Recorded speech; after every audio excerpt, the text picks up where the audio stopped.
US President Donald Trump announced plans for the Navy to begin building a new class of battleship that he said would be larger, faster, and 100 times more powerful than the biggest of any previous US built warship.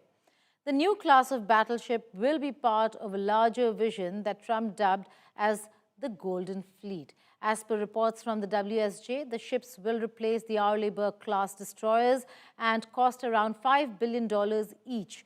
They will weigh 30,000 to 40,000 tons and will have the capacity for hosting futuristic technology like directed energy lasers and railguns. The president was speaking from Palm Beach, Florida, where he is staying for the Christmas holidays. He was joined by Secretary of State Marco Rubio and Secretary of Defense Pete Hegseth. Signs next to the president depicted artistic renderings of the first ship of the new line, the Trump-class USS Defiant. This type of ship found prominence during World War II, but after the war, the role of the battleships diminished as aircraft carriers and long-range missiles were inducted in the modern fleet. Welcome to Mar-a-Lago for this exciting announcement of the new Golden Fleet. We're calling it the Golden Fleet that we're building for the United States Navy. As you know, we're desperately in need of ships. Our ships some of them have gotten old and tired and obsolete, and we're going to go the exact opposite direction. And again, it's 100 times more powerful than the previous Iowa class, it's called. Those are the big ones that you'd see on a show. Victory at Sea. I don't know if anyone's seen Victory at Sea, but it was a classic. They'll help maintain American military supremacy, revive the American shipbuilding industry, and inspire fear in America's enemies all over the world. We want respect. We're going to have it. We already have it. We're more respected now than we ever were. Senior journalist Sandeep Unnithan joins me to break down what this really means, Sandeep. Before we get to what the fleet is and the strength and why and what of it, the fact that maybe in recent modern history of America, this could be the first time that a warship or a fleet in itself is being named after the President of the United States of America.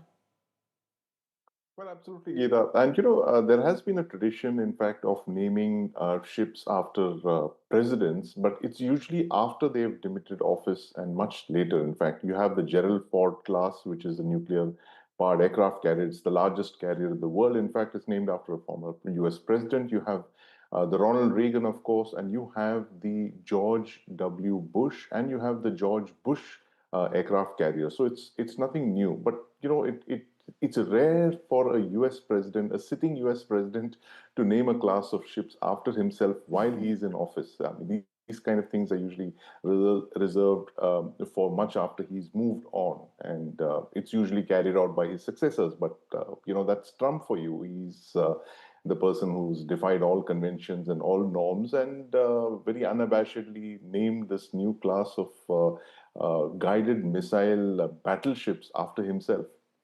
Right. Sandeep, the USS Defiant, this is the Trump class we're talking about. Is it going to be as defiant? And what is the reason, purpose for this fleet? When will it be commissioned? Are we looking at the Indo-Pacific, security of the Indo-Pacific specifically, or is it specific to China?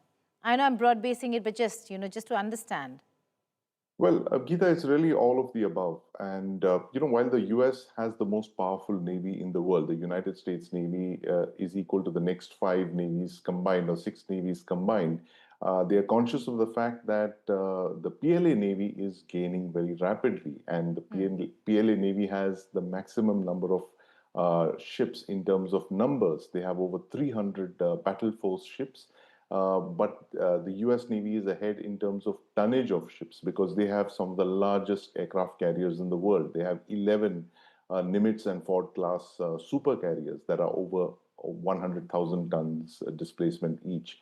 So the United States has been looking at replacing some of its old warships of the Burke-class destroyers and cruisers of the last 20 or 30 years. And they've been trying very hard to do that. They recently cancelled the Constellation class, which was supposed to be this new common generation frigate program that was cancelled. So there's a bit of a flux right now because given the kind of technologies that are coming in, large capital ships are, literally they've reached the end of the road, and for a very big reason because you have hypersonic missiles, you have satellites, drones, long-range unmanned surface vessels. We just saw one of the largest ships in the world, to be sunk after the Second World War. That's the Moskva. That's the Right. Black Sea Fleet flagship of the Russian Federation that was sunk by the Ukraine in 2022. So there's a big debate on whether large ships are literally on their way out. Capital ships are on the way out, and Trump has decided to go in the other Right. direction by going in for this very, very big Right. guided missile battleship class. But Sandeep, that's exactly what I wanted to ask you. $5 billion a ship. We were just discussing the Pentagon report where they say they cannot fight China and sustain a war with China because their aircraft carriers, their ships are expensive and can be sunk easily. So Geeta, the United States has been here before. More than 3 decades ago, they had plans for a class of ships called the Arsenal ship. Now, the Arsenal ship is a gigantic ship. It has pretty much the same dimensions as this so-called Trump class, the USS Defiant. Now, the Arsenal ship was meant to be a very large ship that would carry something like 500 vertically launched missiles. It was literally a floating arsenal that would pound enemy targets, coastal targets, basically, with hundreds of missiles. That arsenal ship was, in fact, killed by US Congress over 3 decades ago simply Right. because it was so expensive. At that point, more than 3 decades ago, it was $500 million. And Congress said there's no way we can afford a class of ships that are so expensive. There was a plan very similar to this so-called Trump class of between 20 and 30 arsenal ships. Now, it's very clear that the Trump class of ships it plans to brazen it out by saying that Right. we are going to load this ship with so many defensive measures that they can shoot down drones, they can shoot down hypersonic missiles, etc., etc., etc. So it's very difficult to imagine these coming to fruition, just as the Arsenal ship was cancelled 3 decades ago. Right. Sandeep Unnithan, thank you so much for joining us with that perspective and also breaking it down for our viewers. Thank you.